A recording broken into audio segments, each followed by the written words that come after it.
Hello guys, welcome back to the new video. दोस्तों, आज का टॉपिक होने वाला है कि आप लोग टूरिस्ट वीज़ा को वर्क परमिट में कैसे कन्वर्ट करा सकते हैं। जैसे कि अभी तक जो है गवर्नमेंट ऑफ कनाडा ने जो स्टूडेंट परमिट है एंड टूरिस्ट वीज़ा है एंड ऊपर से वर्क परमिट है, इन सब पर बहुत ज़्यादा स्ट्रिक्ट एक्शन लेने शुरू कर दिए हैं एंड ये जो वीज़ाज है आपको बहुत ज़्यादा मुश्किल से मिलते हैं। वहीं पर यह टूरिस्ट वीज़ा जो है आपका थोड़ा सा ईजिली लग जाता है एंड उसके बेस पे हर कोई सोचता है कि वो कनाडा में एंटर कर जाए एंड फिर उनका सबसे पहले ये आइडिया होता है कि वो लोग जो है अपने टूरिस्ट वीज़ा को वर्क परमिट में कन्वर्ट कराने। लेकिन उसके बहुत सारे तरीके होते हैं जो आज हम इस वीडियो में डिस्कस करेंगे। एंड जिन लोगों को ट्रकिंग का शौक है, सो ट्रक के थ्रू भी जो है वो लोग टूरिस्ट वीजा को वर्क परमिट में कन्वर्ट करा सकते हैं एंड इसके भी बहुत सारे तरीके हैं। ऊपर से बहुत सारी जॉब्स होती हैं जिनको करके आप इस वीजा को भी वर्क परमिट में कन्वर्ट करा सकते हैं। सो वो LMI बेस्ड जॉब्स होती हैं एंड इन सारी चीजों के बारे में हम इस वीडियो में आज बात करेंगे। एंड अगर आप लोग प्रॉपर्ली जानना चाहते हैं कि LMI ये क्या होती है, सो यहाँ ऊपर मैंने राइट साइड पे एक लिंक दिया है। सो आप लोग जो उस लिंक पे जाकर प्रॉपर से वो वीडियो देख सकते हैं एंड उस वीडियो में मैंने पूरी डिटेल जो है वो एक्सप्लेन की है कि LMI कौन कौन सी होती है, आप लोग उसको कैसे अप्लाई कर सकते हो एंड LMI आपको कौन प्रोवाइड करता है, फिर LMI से जो है आप वर्क परमिट कैसे अप्लाई कर सकते हैं। सो अब बिना टाइम को वेस्ट करे, let's get into the video.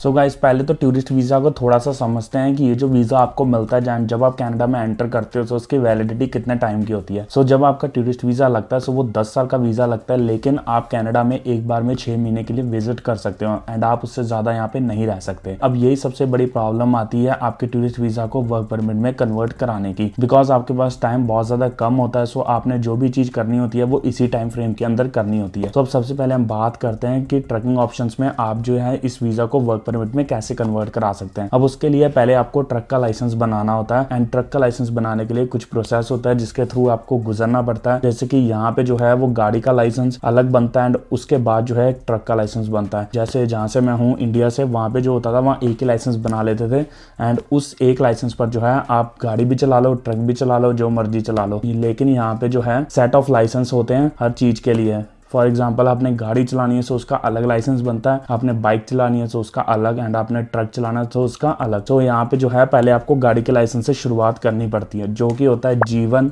G2, G। अब इसके लिए जो है अगर तो आपके पास प्रीवियस बैक होम एक्सपीरियंस नहीं है, वहाँ पे आपको खाली गाड़ी का लाइसेंस बनाने पे ही जो है वो 2 साल लग जाता है, बिकॉज G1 के बाद आपको 1 साल का गैप देना होता है G2 के लिए एंड देन G2 के बाद 1 साल का गैप चाहिए होता है G के लिए। सो टोटल मिला के आपको 2 साल चाहिए होते हैं सिर्फ गाड़ी का लाइसेंस बनाने के लिए। वहीं पर ही अगर आपका बैक होम गाड़ी का एक्सपीरियंस है या फिर ट्रक का एक्सपीरियंस है 2 या 3 साल का, तो आप जब उस एक्सपीरियंस को अपने साथ में लेके आते हो तो वो जो एक्सपीरियंस है जब आप यहाँ पे लाइसेंस बनाते हो उसके अंदर डलवा सकते हो। सो उसके लिए जो है आपको अपनी कंट्री से ड्राइवर एब्स्ट्रैक्ट निकलवाना होता है जो कि आप कहीं से भी निकलवा सकते हो अपनी कंट्री से एंड फिर उस लेटर को आपको यहाँ पे कनाडा में लेके आना होता है अपने साथ। तो जब आप यहाँ पे G1 देने जा रहे हो तो G1 में ही जो है वो लोग पूछ लेते हैं कि आपके पास अगर आपकी पुरानी कंट्री का एक्सपीरियंस है सो वो आप उसको वहाँ पे डलवा सकते हो। फिर अगर आपके पास 2 साल का एक्सपीरियंस है सो उससे क्या होगा, G1 के बाद जो है आप G2 को स्किप करके सीधा ही G दे सकते हो।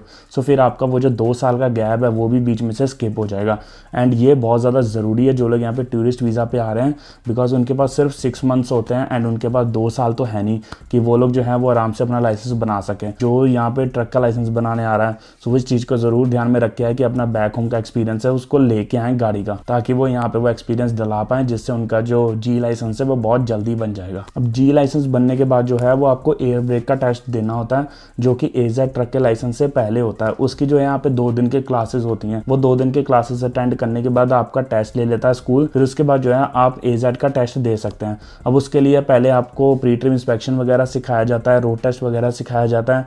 सो अगर आपने ये सारी ट्रेनिंग लेनी होती है तो यहाँ पे बहुत सारे स्कूल्स होते हैं जिसके अंदर आप जाके ये ट्रक की पूरी ट्रेनिंग ले सकते हैं। फिर वही जो स्कूल हैं वो आपको ड्राइविंग टेस्ट सेंटर लेके जाते हैं, वहीं पे अपना टेस्ट बुक करके एंड आपको टेस्ट भी करवा देते हैं एंड जब आप वो टेस्ट पास कर जाते हैं फिर आपका जो है वो AZ लाइसेंस बन जाता है। सो अगर तो आपके पास बैक होम एक्सपीरियंस है सो AZ लाइसेंस आपका 2 या 3 महीने के अंदर बन के रेडी हो जाएगा, बिकॉज जो एयर ब्रेक का टेस्ट होता है वो तो 2 दिन में ही कंप्लीट हो जाता है, लेकिन जो ट्रक का ओरिजिनल लाइसेंस के लिए जो आपने प्रैक्टिस करनी होती है वो कम से कम 2 या 3 मंथ चलती है एंड ये आपके ऊपर है कि आप कितनी जल्दी उस चीज़ को सीखते हो। एंड दोस्तों एक बार अगर आपके पास आपका AZ का लाइसेंस आ गया तो फिर सबसे पहले आपने जो काम करना होता है वो करना होता है कि आपको ढूंढना होता है एम्प्लॉयर जो कि आपको LMIA प्रोवाइड कर सके।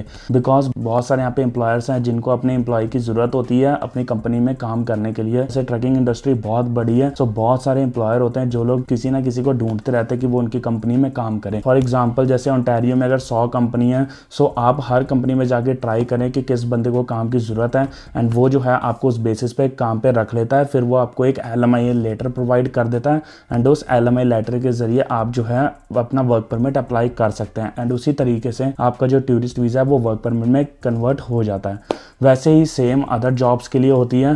फॉर एग्जांपल कि अगर आप किसी और जॉब के लिए आ रहे हो एंड अगर आपको बैक होम एक्सपीरियंस किसी और चीज़ का, फॉर एग्जांपल आप किसी और कंट्री में कंस्ट्रक्शन का काम करते हैं एंड जब आप कनाडा आ रहे हैं, सो कंस्ट्रक्शन रिलेटेड ही आप एम्प्लॉय ढूंढें एंड फिर जब आप उस एम्प्लॉयर के पास जाएं, अगर उसको बंदों की ज़रूरत होगी सो वो आपको रख लेते हैं एंड उसके बदले में आप उनसे LMIA ले सकते हैं एंड फिर वो जो LMIA है वो आपको टूरिस्ट वीज़ा को हेल्प करती है वर्क परमिट में कन्वर्ट कराने के लिए। सो ये सारा खेल LMIA का होता है। इसलिए जिन ने मेरी वो वीडियो नहीं देखी LMIA वाली, सो वो इस वीडियो के एंड होने के बाद उस वीडियो को देख सकते हैं एंड उस वीडियो में जो है मैंने हर एक चीज़ प्रॉपर से एक्सप्लेन की हुई है। बिकॉज LMIA को समझना आप लोगों के लिए बहुत ही ज़्यादा ज़रूरी होता है। इसके बाद अगर हम बात करें कि हमारा जो कॉस्ट है वो कितनी आ जाती है वर्क परमिट अप्लाई करने में, सो ये भी सब डिपेंड करता है आपके एम्प्लॉयर के ऊपर। अगर तो आप खुद ही इस कंट्री में आके एम्प्लॉयर ढूंढ लेते हैं, सो आपका जो खर्चा है वो खाली एजेंट का होगा फाइल अप्लाई करने का, जो कि 6 से 7 हज़ार डॉलर होता है।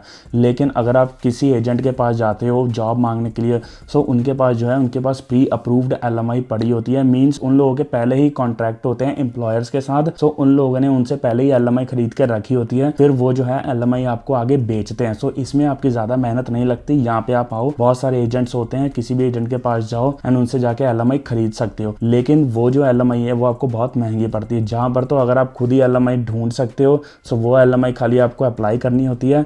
ऑन द अदर हैंड अगर आप एजेंट से LMI लेते हो, सो वो एजेंट आपको LMI 20 से 25 हज़ार डॉलर में देता है। बिकॉज उसमें आपकी मेहनत तो कोई होती नहीं, सो एजेंट की भी उसके अंदर कमीशन होती है। सो ये जो चीज़ है ऐसे करके काम करती है। इसीलिए जब आप यहाँ पे आ रहे हो, सो प्रॉपर सर्च करके आओ कि कहाँ पे आपको जॉब मिल सकती है एंड कहाँ पे जॉब अपॉर्चुनिटीज ज़्यादा है, जहाँ पे आपको जो है एम्प्लॉयर भी इजीली मिल जाए एंड LMI भी इजीली मिल जाए। बिकॉज अगर आपको अपने टूरिस्ट वीज़ा को वर्क परमिट में कन्वर्ट कराना है, सो ये सारा जो खेल है वो LMIA का होता है। एंड दोस्तों कनाडा में ऐसा नहीं है कि आपको जो LMI है वो हर कोई प्रोवाइड कर सकता है। बिकॉज उसके भी कुछ रूल्स एंड रेगुलेशंस होते हैं। कोई ही एम्प्लॉयर आपको LMI प्रोवाइड कर सकता है एंड वो सारी मैंने उस LMI वाली वीडियो में समझाया हुआ है। सो उसको जाके जरूर देखें। सो गाइज आई होप आप सबको मेरी ये वीडियो पसंद आई होगी। जाते जाते चैनल को लाइक एंड सब्सक्राइब जरूर करके जाइएगा। मिलते हैं नेक्स्ट वीडियो में। Till then goodbye, take care.